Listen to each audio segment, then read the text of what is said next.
A lot of people be talking a lot of stuff, and it be sounding good until you have to actually list out what's going on. And then everything falls apart. People are telling you this is a quick rebuild for the Browns. People think this is going to be a nice little rebranding, slap something new on it, and put it out, and they're going to be good next year. I'm here to tell you and keep it real like I always do and tell you why. Not so fast, my friend. Browns going to have to do some long, hard thinking, and this is not going to be a quick fix. We'll come back and talk about it on the Ultimate Browns.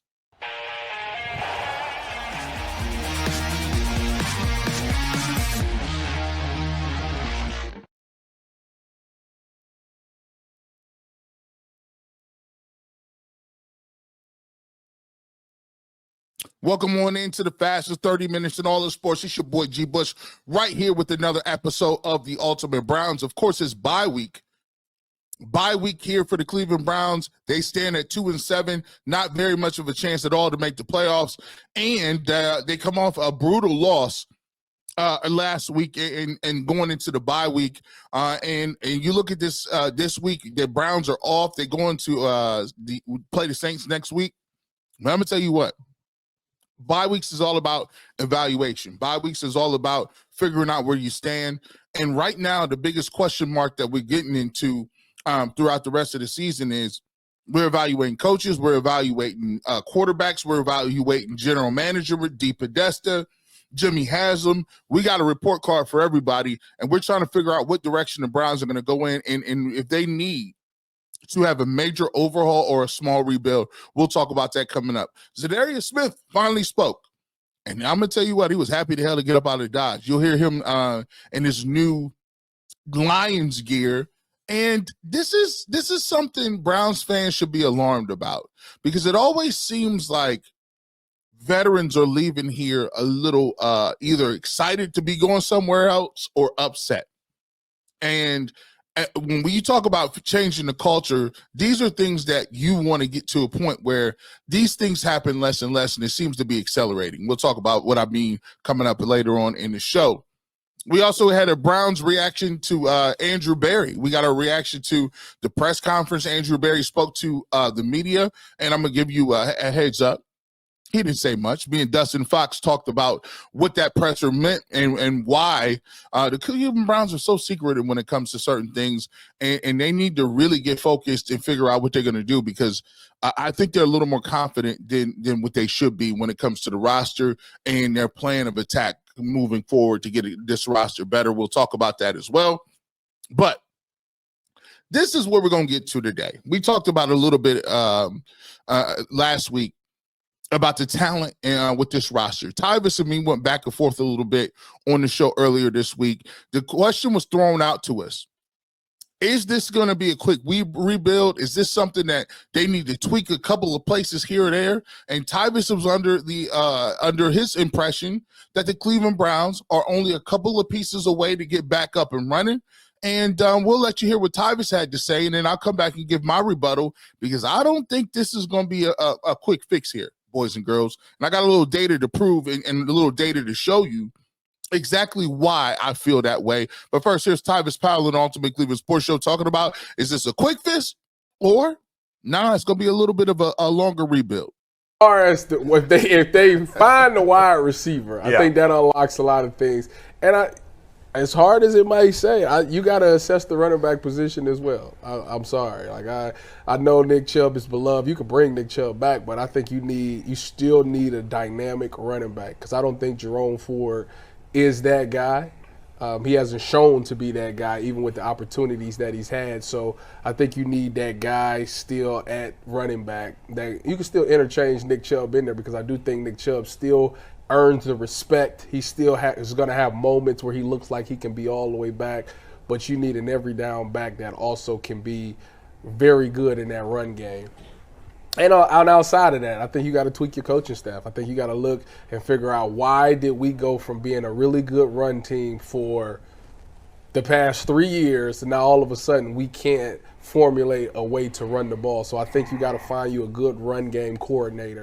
Well, okay, Tyvis. See, what usually happens is when we're talking about certain things, We like to talk in generalities, but sometimes you need somebody to break it down and get the names out for you. So here we go.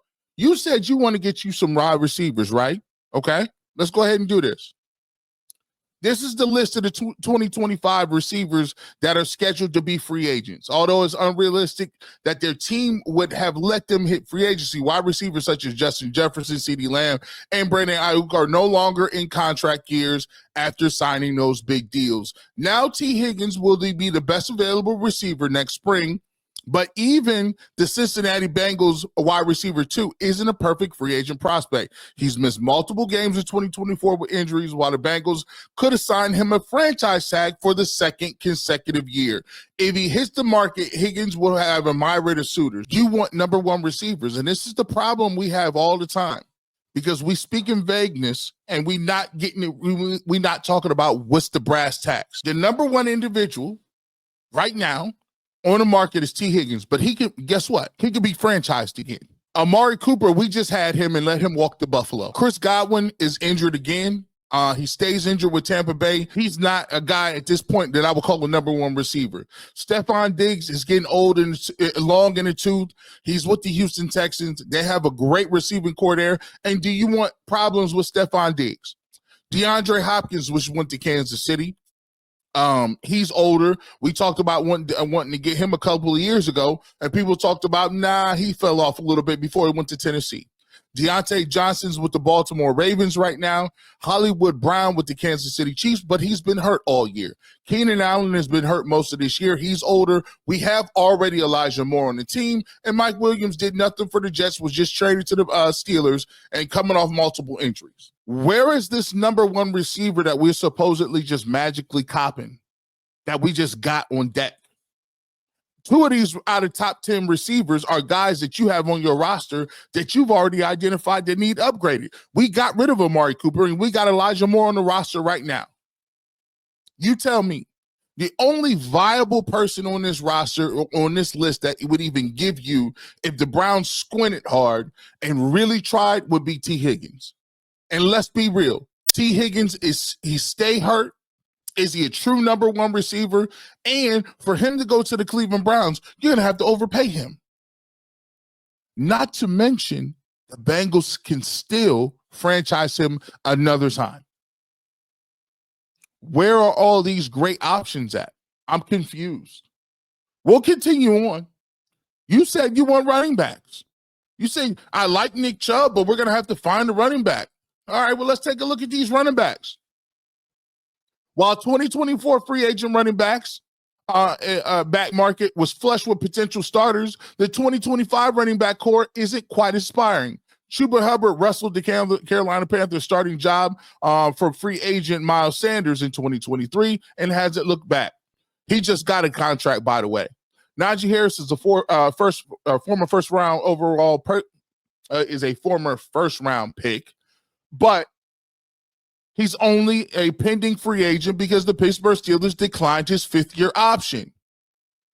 His draft capital could help him earn a solid deal on the open market, but he's not the type of game-changing back who genuinely that usually gets paid.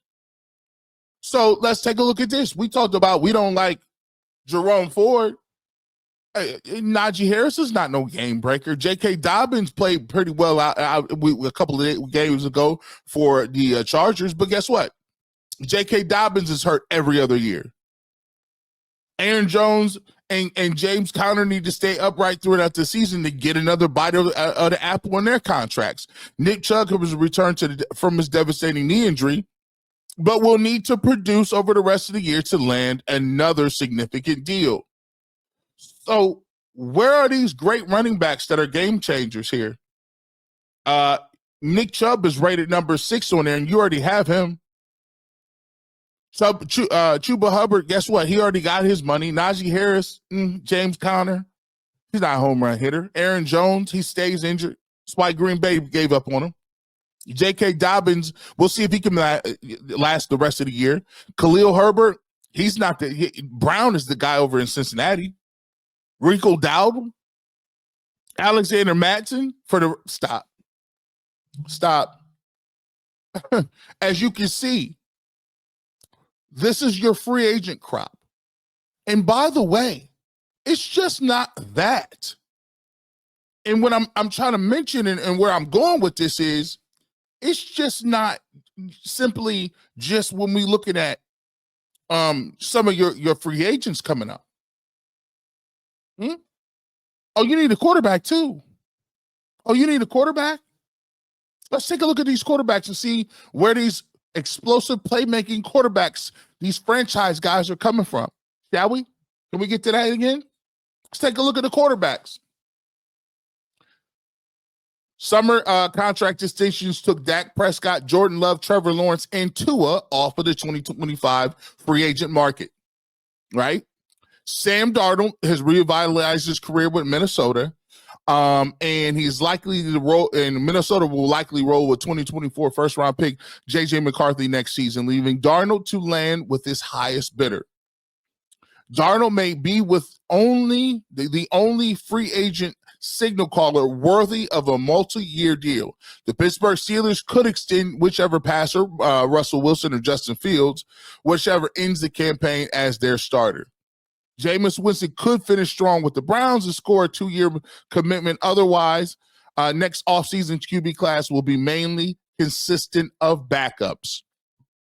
Look at this list of ball players. You can get either or. The guy that Pittsburgh don't want, you can get Justin Fields or Russell Wilson. You already got Jameis Winston. Sam Darnold will be available.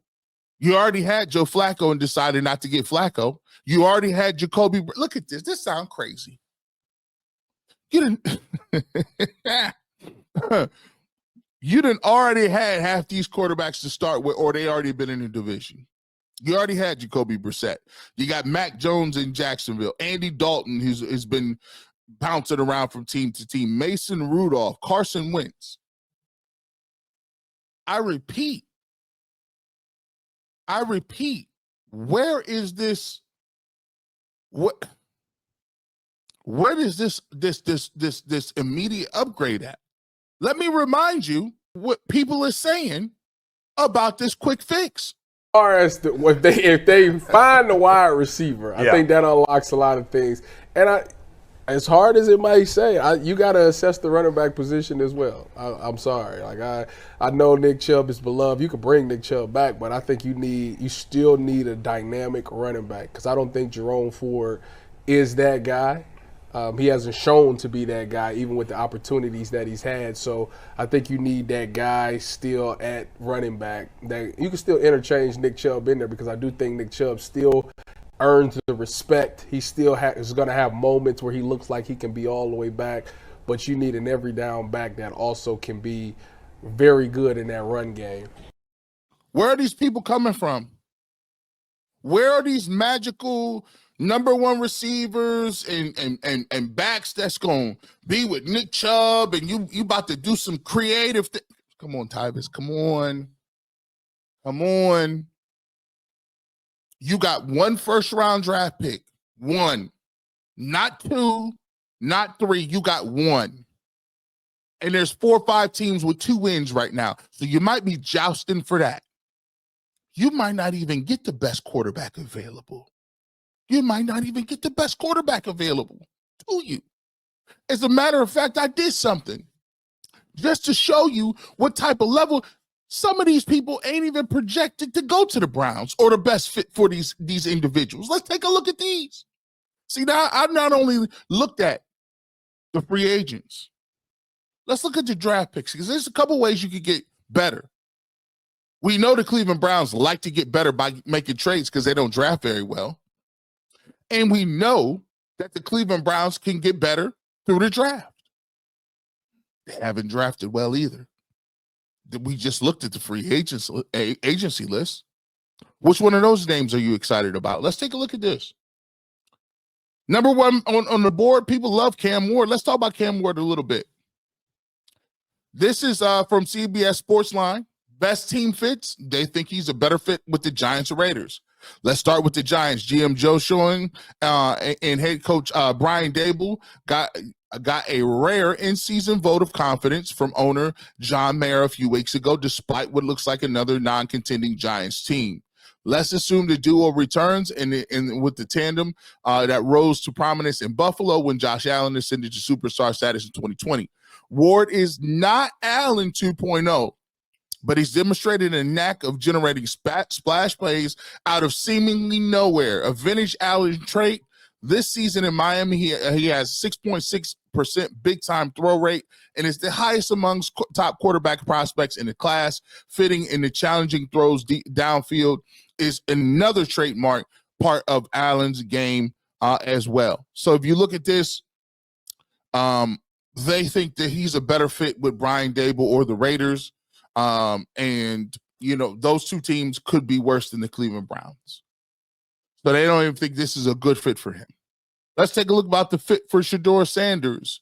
Giants, Raiders, and Titans. He's an older prospect, and it appears post-COVID NFL teams are less concerned about 23 or 24-year-old prospects. If he's entering the NFL with a significant amount of experience in college, and Sanders has that, on the surface, Sanders and Daboll, who are not afraid to coach his players hard, could clash. But I also believe Sanders needs somewhat of a disciplinary with serious NFL credibility to keep him in line when things aren't going perfectly to begin his NFL career. So maybe that duo in New York and the city media spotlight will be an ideal match. You notice they didn't say nothing about the Cleveland Browns. Kevin Stefanski ain't no disciplinarian. And we already talked about multiple reasons why they're like it's not a good fit between the fan base, the organization, and Shedeur Sanders and Coach Prime. We already talked about that. Look, those are the best two quarterbacks in the draft. Now you're talking about going down to your third picks.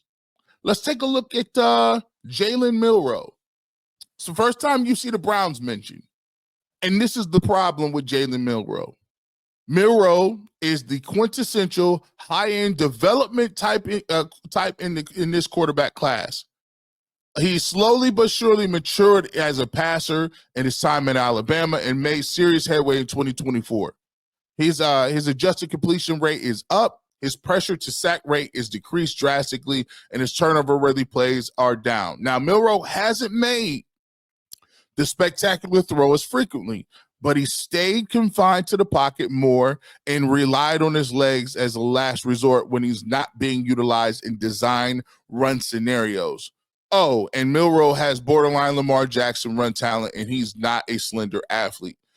Any of the Browns, Rams, or Seahawks, or any other team that does not have the intentions to lock into Milroe as a starter in 2025 should strongly consider his ascending quarterback because his upside is also pro caliber, with Deshaun Watson, Matt Stafford, and a lesser degree Geno Smith probable 2025 Week 1 starters in Cleveland. Now, listen, this was before Deshaun Watson tore his Achilles heel. This was taken before then.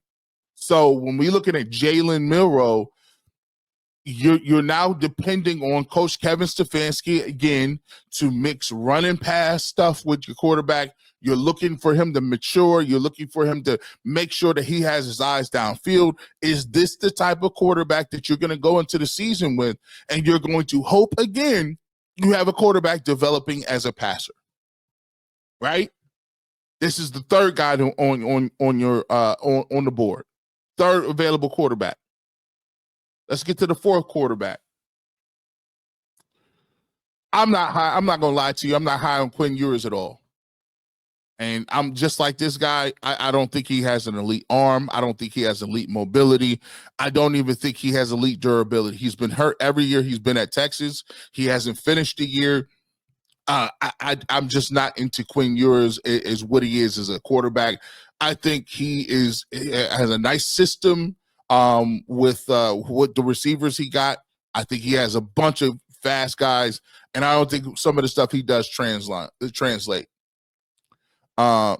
He could put the ball and place the ball in certain places, but listen, he throws from the pocket a little bit more, but I'm not sold on him. And he says, I'm lower on Ewers than most. Here's why. Relative to how dazzling he was as a recruit and how much collegiate football he's played to date, He started 27 games. He should be more polished by now. Can he operate the offense? Sure. Is he surgically accurate? No. Does he repeatedly make sound decisions? Not necessarily. But the arm talent is evident in every contest, even when he doesn't have a sturdy foundation in the pocket. Ewers would probably be maximized with the Rams with an invading system, initially learning the intricacies of playing quarterback from Stafford, another highly talented recruit and draft selection. Could Ewers learn from Rodgers with the Jets? Absolutely. The Saints and the Browns are centered around long-term future in mind, because at this stage, I don't believe Ewers is ready to command an offense and play consistently sound football as a rookie. These are your options, we repeat. These are your options, boys and girls. So as I make my thesis statement, and we talk about this, and I know I went long on the first section, I'm giving you details as to why I believe that this is not going to be a significant class for quarterbacks. I don't believe that there's going to be a significant upgrade in playmakers at running back, receiver, or quarterback in free agency. And even given some of the playmakers at quarterback that we see coming out of this draft, those guys all have flaws. And given the fact that the Cleveland Browns don't have an offensive line, don't have dynamic playmakers, and don't even have a clue what they want to run offensively, why would you think that these guys are going to come into your organization and be able to thrive? You're not. You need a receiver. You need a left tackle. You need another defensive end. If I'm going back to what Tyvis is saying, you need another running back. This is not going to be a quick fix, people. I'm just trying to figure out where they go. Their best option might be to play Jameis Winston again and hope he blows out. And guess what? For all the people that talk about Deshaun Watson, these options might not be better than Deshaun Watson coming back next year. I'm just saying. Do I think I would do that? No. But, I mean, it's not going to be as easy as people is pointing out. With that being said, when we come back, we'll talk about what Andrew Berry talked about, which was a bunch of nothing. Again, he seems to be enamored with the talent level that he has and not telling us anything. Me and Dustin Fox talked about that coming up here in a little bit. We'll talk about that when we get back. It's G. Bush here, right here on the Ultimate Browns. Make sure you're checking out the Ultimate Cleveland Cavaliers podcast with Jason Lloyd and Mikey McNuggets. Man, Cavs are starting off 9-0. Great season so far. They got the Golden State Warriors tonight. Let's see if they can get that game done and keep that winning streak going. One of the best basketball podcasts in the game. Make sure you check those guys out over there on the Ultimate Cavaliers. Also, you got the Ultimate 216, my man Earl Pearl. Make sure you're checking him out at Ultimate 216, a mix of sports and culture, once weekly right here on the Ultimate Cleveland Sports Show. Make sure you check Earl out over there as well, and continue to check out Behind the Glass, because they still are putting up episodes of Behind the Glass as well. Make sure you check out all that and subscribe to the Ultimate Cleveland Sports Show YouTube channel for all of the latest with the Ultimate 216 and Ultimate Cavaliers. Welcome back to the fastest 30 minutes in all of sports. It's your boy G. Bush right here on the Ultimate Browns. Andrew Berry spoke to the media earlier this week, and he talked about some things about the quarterback, the Podesta, and actually he didn't talk about much. You know how the Browns is. G14 classified. They don't give much away over there. Let's see what Andrew Berry had to say. This is a reaction from myself and Dustin Fox, and some of the lack of transparency for this organization, especially when it comes to what are they going to do and some of the things that they're going to do to utilize to get this team better. You know, you didn't answer nothing. You asked about the quarterback, don't answer. They asked about what D. Podesta does not answer anything. And they are very good at not seeming like they're panicking. Yeah, I'll give them credit for that. But it comes off as gaslighting you because you're like, listen, bro, we're not dumb. Y'all are in dire straits. The part that hits the most hard is the other teams around the league didn't even like your players good enough to give you solid offers on a fire sale. They was like, call us when you want to get rid of Myles Garrett. Yeah. Other than that, we don't like your roster. Do you think that like the Browns players, the Browns front office, like read their news clippings about how good the roster is? Because I don't know. We were all told that this was some magical roster that was going to be one of the best in the league. Yeah. Well, if it's that good and that deep, why are we nobody wanted our guys? Yeah, that's part of it too. And by the way, people want Myles Garrett. Come on. Oh, sure, Myles Garrett. Yeah. No, but I'm he sure said that they didn't field calls. Like, okay. Of course you field calls. Of course. Somebody called you. We gave you 4 first-round picks. You're getting. I'm sure there were people interested in David Njoku too. He probably didn't want to trade him. Yeah. The guys they were willing to trade, right. I'm sure they tried to trade Quentin Jefferson. They had to cut him. He got signed by the Bills today. Think about that. Yeah. One of your big signings that you talked about wow, that's going to be a bolstering to what we're doing. You had to cut him. Yeah. Mm-hmm. He wasn't even that much of an impact that you had to just let him roll out. Like Mike Hall took his reps. I mean, that's great. I just think that when he's up here talking, I've been looking at in the forecast of it. I don't know what their plan is. Again, we'll talk about this coming up a little bit later with Za'Darius Smith. It's like sometimes I'm asking myself, why is this becoming a pattern? We've seen this with this organization. We've seen where earlier this year you got rid of Amari Cooper, traded him. We saw with Odell Beckham Jr., you cut him. Quentin Jefferson, you got rid of him. And these are guys that you just got, guys that were with your organization 1 or 2 years. It ended sourly with Jadeveon Clowney. They brought him back. They moved him in the middle of the season. You moved Za'Darius Smith. We'll talk about that move a little bit later too.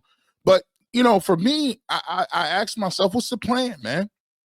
What's the plan? Andrew Berry talked and spoke about how, they feel confident in what they got, and they don't think this is going to be a too big of a turnaround. And, all we need to do is make some minor moves here or there. And there's a team that goes from worst to first every year. And listen, when we turning these TVs on, and I watch games like I watched last night, when I watch the Bengals and I watch the Ravens, and I see Joe Burrow and I see Lamar Jackson duking it out, throwing the ball everywhere. That's what it's supposed to look like. That's franchise quarterback level. When I see Jamar Chase running around and almost getting 300 yards by himself, 300 yards in the air by himself, running away from people, that's what playmakers look like. You don't have playmakers if you got to squint, if you got to take your shades off and say, if I look really close to the left and squint real hard, maybe I might have a number 2 or 3 receiver. That's not it.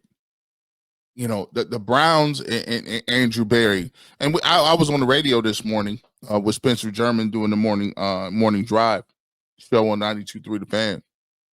And we talked about who was the fall guy and who if you needed to take somebody, who would it be? Would you keep Andrew Berry or keep Kevin Stefanski?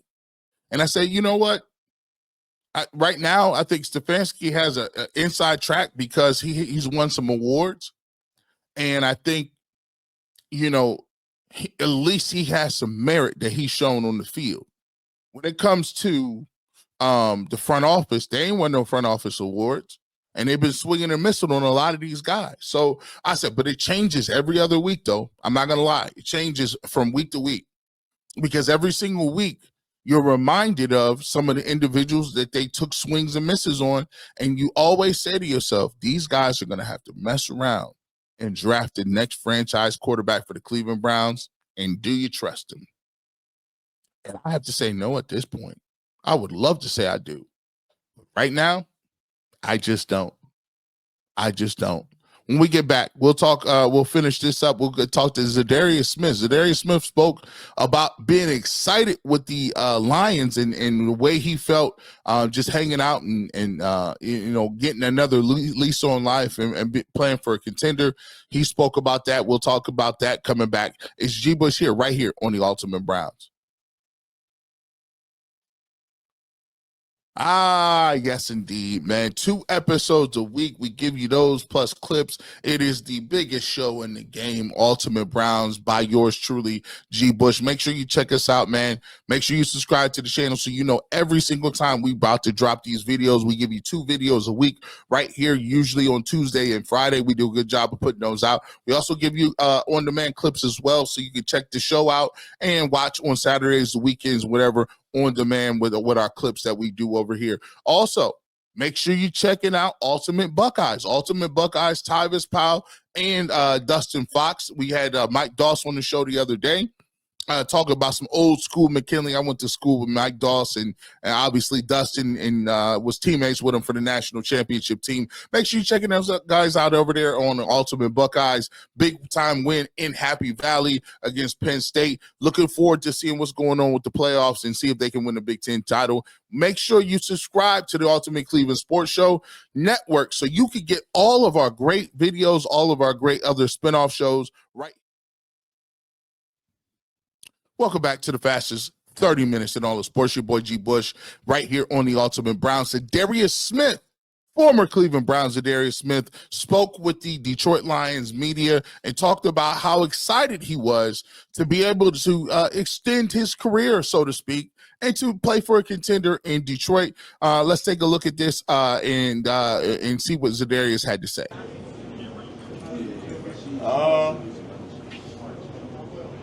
I'd say the week after Hutch, man, praying for Hutch, man. Hopefully see this, man. I'm happy to be here with him. But whenever he get back in the building, but I think it was 2 weeks after that, they was calling, asking about me. And the GM from Cleveland actually told me that, he was like, yeah, they've been calling, but we're not going to do nothing just yet. So once again, man, thanking him, man, for giving me the opportunity to come here, man, and continue my career and to be in the North. Yeah, for sure. Once again. Andrew Berry's a solid dude. He did a solid by him. I'm not hating on the fact that Andrew Berry moved him.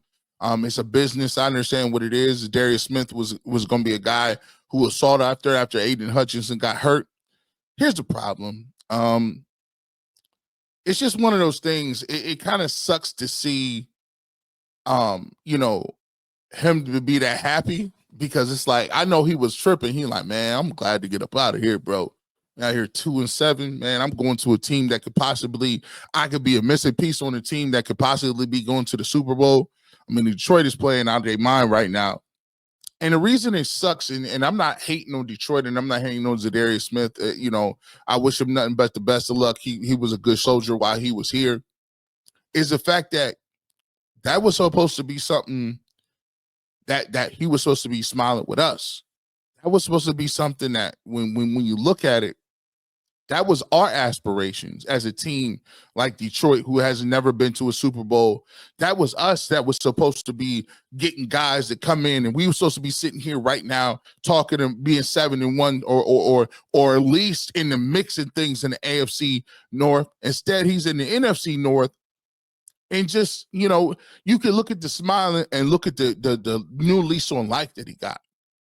And it sucks because it's a reminder that where we were supposed to be at.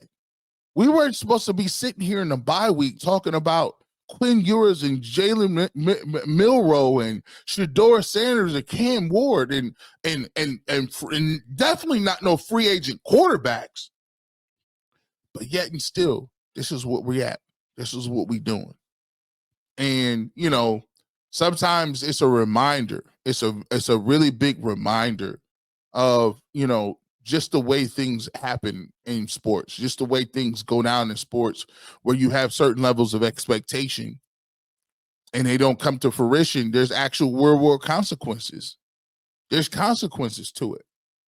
And one of the unintended consequences is, it seems that this happened with Jadeveon Clowney at the end of a couple of years ago when he left. Reminds me of Odell Beckham Jr. when he left.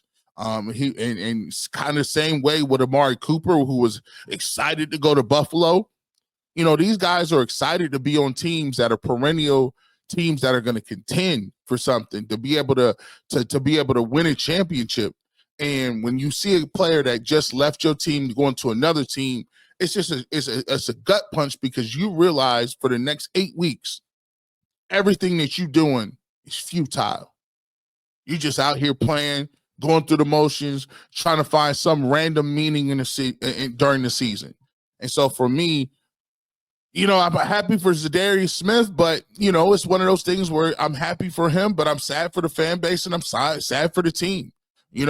Mari Cooper's going on and he's playing for meaningful games. Za'Darius Smith is playing meaningful games, and if you're Myles Garrett, if you some of those other guys, the veterans in the locker room, you can't help but say another one bites the dust, and that should have been us. So, I hope we get to a point where we can get our culture to a point where we making these type moves at the deadline. I'm tired of being sellers. I'm tired of auctioning off our pieces and parts and giving other guys boosts. And I'm tired of watching the Ravens and the Steelers and the Bengals out here doing good work and putting in points and guys competing at a high level. And we sitting here talking about why the punter got more punt yards than the entire team has. It's wild, man. It's just wild, man. People, I said it. To me, this is one of the most disappointing seasons that I've been a part of. It's been hard to do videos. It's been hard to get up here and talk. It's been hard to do a lot of different things. And I know it's hard for y'all too, man, because we put in a lot of losing to get where we is today. Like, we put in a lot of losing to be able to get Nick Chubb and Myles Garrett and Denzel Ward. And now we at the precipice of sitting here talking about younger guys that we got to get that we tanking for. That ain't what I'm about. That's not what we thought this was going to be about, man. It's just tough. But as always, we get through it together as a community. So we come together, talk about it, and we always root hard for the Browns. But we're gonna have to encourage each other through this little law, because this, to me, it's gonna be a tough one.